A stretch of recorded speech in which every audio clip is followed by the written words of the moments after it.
అందరికీ నమస్తే అండి. కార్తికేయ ఆస్ట్రాలజీలో సెప్టెంబర్ నెల రాశి ఫలితాల్లో కర్కాటకం వాళ్ళకి ఎలా ఉంటుందనేది చూద్దాం. కర్కాటకం వాళ్ళకి ప్రధానమైనటువంటి సమస్య అంటూ ఏం లేదండి. ఖర్చు ఎక్కువగా ఉంటుంది. బాగా శుభమూలకమైనటువంటి ఖర్చులు అధికంగా ఉంటాయి. వీళ్ళు సెప్టెంబర్ 15వ తారీఖు తర్వాత బ్యాంకు రుణాలు అనేది తీసుకోవడం అన్ని జరుగుతుంది.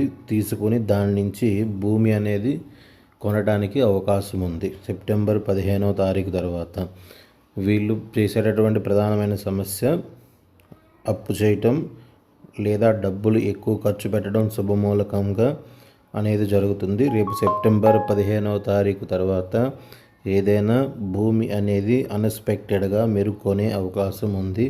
లేదా ఆల్రెడీ మీ పూర్వీకుల ఆస్తి అనేది కూడా కలిసి రావడానికి అవకాశం ఉంది. ఇది ప్రధానమైనటువంటి సమస్య, డబ్బు ఖర్చు అవటమే.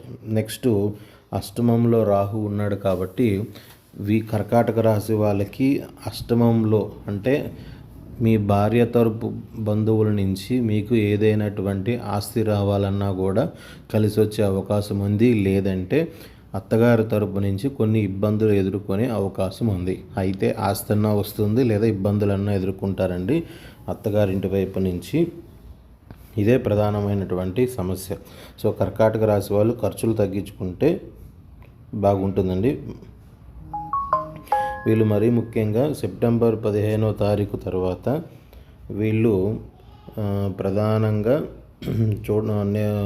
ఉండవలసింది. వీళ్ళు కూడా ఉద్యోగంలో ఎదుటివారి వ్యక్తితో మాట్లాడేటప్పుడు కర్కాటక రాశి వాళ్ళు చాలా జాగ్రత్తగా ఉండాలి. రెండే ప్రధాన సమస్యలు. ఒకటి ఖర్చు.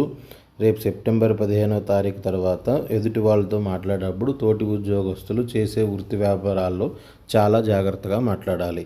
దీనికోసం ఉద్యోగంలో కనుక ప్రాబ్లమ్స్ ఎక్కువ ఉంటే సుబ్రహ్మణ్య ఆరాధన అనేది చేసుకోవడం చెప్పదగినటువంటి సూచన.